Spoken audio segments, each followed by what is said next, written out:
നിങ്ങൾ 30 വയസ്സ് കഴിഞ്ഞാൽ വിവാഹം കഴിക്കാത്തൊരു ചെറുപ്പക്കാരനാണോ? ഒരിക്കലും ഈ സിനിമ നിങ്ങൾ കാണരുത്. ഒരു ജാതി ഒരു ജാതകം, എം മോഹനൻ സംവിധാനം ചെയ്ത് വിനീത് ശ്രീനിവാസൻ നായകനായ ഈ സിനിമ 30 കഴിഞ്ഞവർക്ക് ഡിപ്രഷൻ ഉണ്ടാകുന്ന, കല്യാണം കഴിഞ്ഞിട്ടില്ലെങ്കിൽ തീർച്ചയായിട്ടും ഡിപ്രഷൻ ഉണ്ടാക്കുന്ന ഒരു സിനിമയാണ്. നിങ്ങളുടെ ഏതെങ്കിലും സുഹൃത്ത് 30 കഴിഞ്ഞിട്ട് കല്യാണം കഴിയാതെ നിൽക്കുന്നുണ്ടെങ്കിൽ തീർച്ചയായിട്ടും നിങ്ങൾക്ക് അയാളെ കളിയാക്കാനായിട്ട് ഈ സിനിമ കണ്ട് എൻജോയ് ചെയ്ത് കാണാൻ പറ്റുന്ന ഒരു സിനിമയാണ്. അയാളെ കൊണ്ടുപോയി അയാളെ നല്ല രീതിയിൽ ഊക്കാൻ നിങ്ങൾക്ക് ഈ സിനിമ കാണുമ്പോൾ പറ്റും. വിനീത് ശ്രീനിവാസനാണ് ഈ സിനിമയിലെ പ്രധാന കഥാപാത്രമായിട്ടുള്ള ജയേഷിനെ അവതരിപ്പിക്കുന്നത്. ജയേഷ് 37 വയസ്സുള്ള ഒരു ചെറുപ്പക്കാരനാണ്, നല്ല ജോലിയുണ്ട്. അയാൾക്ക് പക്ഷേ വിവാഹം കഴിക്കാനായി കുറെ കണ്ടീഷൻ ഉണ്ട്. ആ കണ്ടീഷനൊക്കെ വെച്ച് നിൽക്കുന്നത് കൊണ്ട് അയാളുടെ വിവാഹങ്ങളൊന്നും സെറ്റ് ആവുന്നില്ല.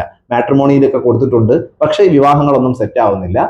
ആ ഒരു രീതിയിൽ ആ ചെറുപ്പക്കാരന്റെ മാനസിക സംഘർഷവും അയാളെ സമൂഹം എങ്ങനെയൊക്കെ കാണുന്നു എന്നുള്ളതും അയാളെ പിന്നീട് ഒരു ഗേ ആയിട്ട് ആൾക്കാർ കാണുന്നത്, അതുകൊണ്ടാണ് കല്യാണം കഴിക്കാത്തത് എന്നുള്ള രീതിയിലേക്ക് കൊണ്ടുപോകുന്നത്. ഇതൊക്കെ ട്രെയിലർ കാണുമ്പോൾ തന്നെ നമുക്ക് മനസ്സിലാവുന്നുണ്ട്. ആ രീതിയിലെ ഒരു സിനിമയാണ് ഒരു ജാതി ഒരു ജാതകം എന്ന് പറയുന്നത്. ഇത് കണ്ണൂർ പശ്ചാത്തലമാക്കിയിട്ടാണ്. കണ്ണൂർ ഭാഷ ഇപ്പോൾ കുറെ സിനിമകളിൽ ഉപയോഗിക്കുന്നുണ്ട്. കണ്ണൂറുകാർക്ക് അത് എൻജോയ് ചെയ്യാൻ പറ്റും, പക്ഷെ ബാക്കിയുള്ളവർക്ക് അതിപ്പോ അരോചകമായിട്ട് പലപ്പോഴും തോന്നുന്നതായിട്ട് എൻ്റെ ഒരു അഭിപ്രായമാണ്, പേഴ്സണൽ ഒപ്പീനിയൻ ആണ്. ഈ സിനിമയിലേക്ക് വരികയാണ് എങ്കിൽ എം മോഹനന്റെ മുൻപുള്ള സിനിമകൾ മാണിക്യക്കല്ലായാലും കഥ പറയുമ്പോഴായാലും 916 ആയാലും നമ്മൾ ഈ സിനിമയിലെല്ലാം കണ്ടിട്ടുള്ളത് ആ ഒരു ഗ്രാമീണത ആണ്. പക്ഷെ ഇതിൻ്റെ അകത്ത് കുറച്ചുകൂടെ കോമഡിയൊക്കെ ചേർത്തിട്ടാണ് ഈ സിനിമ ചെയ്തിരിക്കുന്നത്. ആ ഗ്രാമീണതയൊന്നും ഈ സിനിമയിൽ നിങ്ങൾ പ്രതീക്ഷിക്കരുത്. ഇതിൻ്റെ അകത്ത് എറണാകുളം പശ്ചാത്തലമാക്കി ഉള്ള ഒരു കഥയിൽ കണ്ണൂരിലെ ഒരു ഗ്രാമവും കൂടെ ബ്ലെൻഡ് ചെയ്താണ് ഈ സിനിമ പറഞ്ഞിരിക്കുന്നത്.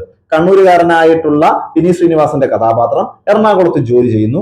ആ ജോലി സ്ഥലത്ത് വെച്ചിട്ട് അയാള് കുറെ കല്യാണാലോചനകൾ നടത്തുന്നു. എല്ലാ ആഴ്ചയും കല്യാണാലോചനകൾ പോകുന്നു, പക്ഷെ ഒന്നും ശരിയാവുന്നില്ല. അയാളുടെ കണ്ടീഷൻ കാരണം ശരിയാവുന്നില്ല. പിന്നീട് പ്രായം കൂടുന്നതിന് ശേഷം അയാളെ പെൺകുട്ടികൾ റിജക്ട് ചെയ്യുന്നതാണ് നമുക്ക് കാണാൻ പറ്റുന്നത്. കണ്ടീഷനായിട്ട് വെച്ച് കഴിഞ്ഞാൽ ജീവിതത്തിൽ തേഞ്ഞു പോകും എന്നുള്ള ഒരു സന്ദേശം ഇപ്പോഴത്തെ ഈ 30 കഴിഞ്ഞിട്ടുള്ള ചെറുപ്പക്കാരോട് ഈ സിനിമ പറയാതെ പറയുന്നുണ്ട്. അവരെ കളിയാക്കുന്നുണ്ട്. പിന്നെ LGBTQ കമ്മ്യൂണിറ്റിയെ നല്ല രീതിയിൽ കളിയാക്കുന്നുണ്ട്. നമ്മള് ഗേ ആണോ ലെസ്ബിയൻ ആണോ എന്ന് തിരിച്ചറിയാനാവാത്ത രീതിയിൽ ന്യൂ ജനറേഷന്റെ അല്ലെങ്കിൽ സിനിമകളുടെ മറ്റും സ്വാധീനം വെച്ചിട്ട് താൻ ലെസ്ബിയൻ ആണ് എന്ന് സ്വയം കരുതുന്ന ഒരു പെൺകുട്ടി ഇതിൻ്റെ അകത്തുണ്ട്. പക്ഷെ പിന്നീടാണ് മനസ്സിലാക്കുന്നത് താൻ ലെസ്ബിയൻ അല്ല എന്ന്. താൻ ഏതാണ് എന്ന് തിരിച്ചറിയാൻ പറ്റാത്ത രീതിയിലാണ് ആ ഒരു കഥാപാത്രം. അവരെ കളിയാക്കുന്ന രീതിയിൽ തന്നെയാണ് എടുത്തിരിക്കുന്നത്. അതിലൊന്നും പൊളിറ്റിക്കൽ കറക്റ്റ്നെസ് നോക്കേണ്ടുന്ന കാര്യമില്ല. സ്ത്രീവിരുദ്ധത അങ്ങേയറ്റം ഉള്ള സിനിമയാണ്. സുനാമിയിലൊക്കെ കണ്ടതുപോലുള്ള കുറെ രംഗങ്ങളും ഈ സിനിമയിലുണ്ട്. അതൊക്കെ തിയേറ്ററിൽ ഫാമിലി ആയിട്ടാണ് ഞാൻ ചെന്നപ്പോൾ അവിടെ ഒരുപാട് ഫാമിലി ഉണ്ടായിരുന്നു. അവരെല്ലാം നല്ല രീതിയിൽ ആ സീനൊക്കെ എൻജോയ് ചെയ്ത് ചിരിക്കുന്നുണ്ടായിരുന്നു. അപ്പോൾ തിയേറ്ററിൽ വരുന്ന പ്രേക്ഷകർക്ക് ഈ സിനിമ തീർച്ചയായിട്ടും എൻജോയ് ചെയ്യാനുള്ളതാണ്. ഭാവിയിൽ OTT ഈ സിനിമ റിലീസ് ആകുമ്പോഴത്തേക്ക് എല്ലാവരും കൂടെ വന്ന് ഈ സിനിമയെ കീറി മുറിക്കാൻ 100% ഉറപ്പാണ്.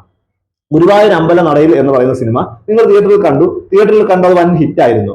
ആ സിനിമ OTT വന്നപ്പോൾ ഒരുപാട് പേര് അതിനെ കീറി മുറിച്ചു, അതിലെ പൊളിറ്റിക്കൽ കറക്റ്റ്നസും അതിലെ ചളി കോമഡികൾ എന്നൊക്കെ പറഞ്ഞ്. പക്ഷെ നമ്മൾ സിനിമ കാണാൻ പോകുന്നത് എന്റർടൈൻമെന്റിന് വേണ്ടിയാണ്. ആ എന്റർടൈൻമെന്റിന് തീർച്ചയായിട്ടും ഈ സിനിമ പറ്റുന്ന ഒരു സിനിമയാണ്. തിയേറ്ററിൽ പോയിരുന്ന് നമുക്ക് എൻജോയ് ചെയ്യാം, അത്ര ആസ്വദിച്ച് ചിരിച്ച്. ഈ സിനിമയിൽ കുറെ നായികമാരുണ്ട്, ഒരുപാട് പേരുണ്ട്. നിഖില വിമലുണ്ട്. എല്ലാവർക്കും അവരുടേതായിട്ടുള്ള ഒരു സ്പേസ് ഉണ്ട് എന്നുള്ള, അല്ലാതെ ആർക്കും കാര്യമായ റോളുകൾ ചെയ്യാനില്ല. ബാക്കി എല്ലാവരും പുതുമുഖങ്ങളാണ്. ഒരുപാട് പേരുണ്ട്, നായകന്മാർ ഒരുപാട് പേരുണ്ട്. പിന്നെ ബാബു ആന്റണി ഈ സിനിമയിൽ വളരെ പ്രധാനപ്പെട്ട ഒരു കഥാപാത്രത്തെ അവതരിപ്പിക്കുന്ന. ആദ്യമൊക്കെ ബാബു ആന്റണി കോമാളിയാക്കി എന്ന് നമ്മൾ കരുതുന്നുണ്ടെങ്കിൽ പോലും പിന്നീട് അങ്ങോട്ട് പോകുമ്പോഴത്തേക്ക് ഡെപ്ത് ഉള്ള ഒരു കഥാപാത്രമായിട്ടാണ് വരുന്നത്. പിന്നെ ഇതിൻ്റെ അകത്ത് മെറിൻ എന്ന് പറയുന്ന പെൺകുട്ടിയെ അവതരിപ്പിക്കുന്ന നടി, ആ പെൺകുട്ടി വളരെ നല്ല രീതിയിൽ, ആ പെൺകുട്ടിയോട് എനിക്കൊരു ക്രഷ് തോന്നുന്ന രീതിയിലുള്ള ഒരു പെർഫോമൻസ് ആയിരുന്നു ആ പെൺകുട്ടിയുടേത്. ആ കഥാപാത്രത്തിന്റെ ശൈലി കൊണ്ടായിരിക്കാം ആ ഒരു ക്രഷ് വന്നത്. ആ പെൺകുട്ടിയും ബാബു ആന്റണിയുമായിട്ടുള്ള സീനുകളൊക്കെ നല്ല രസമുണ്ടായിരുന്നു. തിയേറ്ററിൽ ഓളം ഉണ്ടാക്കുന്ന രംഗങ്ങളായിരുന്നു. പിന്നെ ഈ സിനിമയിൽ എനിക്ക് അനാവശ്യമായി തോന്നിയില്ല പാട്ടുകളെല്ലാം കറക്റ്റ് സ്ഥലത്താണ് പ്ലേസ് ചെയ്തിരിക്കുന്നത്. പക്ഷേ പാട്ടുകളുടെ വരികളെല്ലാം പലപ്പോഴും അരോചകമായിട്ടാണ് തോന്നിയത്. പല വരികളും ഉൾക്കൊള്ളാൻ പോലും പറ്റുന്നില്ല. ഇപ്പോഴത്തെ മലയാള ഗാനരംഗത്ത് നല്ല വരികൾ എഴുതുന്ന എഴുത്തുകാരില്ല എന്നുള്ള ഒരു തോന്നൽ ഈ സിനിമ കണ്ടപ്പോൾ വന്നിരുന്നു. പിന്നെ സിനിമാറ്റോഗ്രാഫിക്കൊന്നും കാര്യമായിട്ട് ചെയ്യാനുള്ള പങ്കൊന്നും ഇല്ലായിരുന്നു. അതുപോലെ തന്നെ എഡിറ്റിങ്ങും വലിയ കുഴപ്പമില്ലാതെ മുമ്പോട്ട് പോയി. മൊത്തത്തിൽ തിയേറ്ററിൽ എൻജോയ് ചെയ്യുക, ആസ്വദിക്കുക, ആ ലക്ഷ്യത്തോടുകൂടി നമ്മൾ പോവുകയാണെങ്കിൽ തീർച്ചയായും എൻജോയ് ചെയ്യാൻ പറ്റുന്ന ഒരു സിനിമ തന്നെയാണ് ഒരു ജാതി ഒരു ജാതകം. അപ്പോ എല്ലാവരും തിയേറ്ററിൽ പോയി ഈ സിനിമ കാണുക. രാത്രിയായിട്ട് പോയി കഴിഞ്ഞാൽ നിങ്ങൾക്ക് വലിയ രീതിയിൽ എൻജോയ് ചെയ്യാൻ പറ്റും എന്നാണ് എൻ്റെ ഒരു അഭിപ്രായം. അപ്പോ നിങ്ങൾ പോയതിനു ശേഷം ഈ സിനിമയെ കുറിച്ചുള്ള നിങ്ങളുടെ അഭിപ്രായങ്ങൾ കമന്റ് ബോക്സിൽ രേഖപ്പെടുത്തുക. ഈ സിനിമയ്ക്ക് ഞാൻ കൊടുക്കുന്ന റേറ്റിംഗ് എന്ന് പറയുന്നത് 10ൽ 7.5 ആണ് ഞാൻ കൊടുക്കുന്ന റേറ്റിംഗ്. അപ്പോ പുതിയൊരു സിനിമയുടെ വിശേഷവുമായി വീണ്ടും വരുന്നത് വരെ ബൈ ബൈ.